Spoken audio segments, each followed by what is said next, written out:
9 minus 1 gives us 8. And again here inside this parentheses we have 9 minus 1. So 8 times 8 equals 64. But this answer is not correct, because according to the order of operations, first we have to do parentheses, then exponents, then multiplication or division, and finally addition or subtraction. Remember that multiplication and division have equal priority and we have to work from left to right.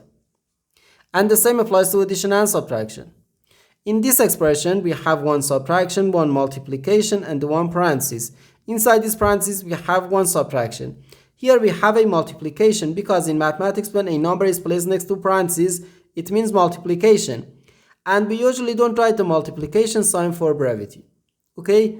So according to the PEMDAS, first we have to do this parenthesis, then this multiplication, and finally this subtraction. If we do this subtraction before this multiplication or this parenthesis, it is wrong.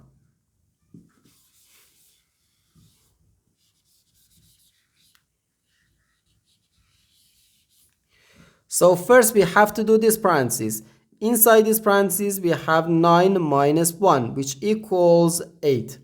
So 9 minus 1 then times 8.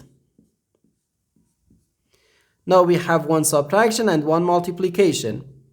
According to the PEMDAS, multiplication has higher priority than subtraction, because multiplication comes before subtraction. So here first we have to do this multiplication. 1 times 8 equals 8. So 9 minus 8, which equals 1. And this is our final answer to this problem. The correct answer is 1.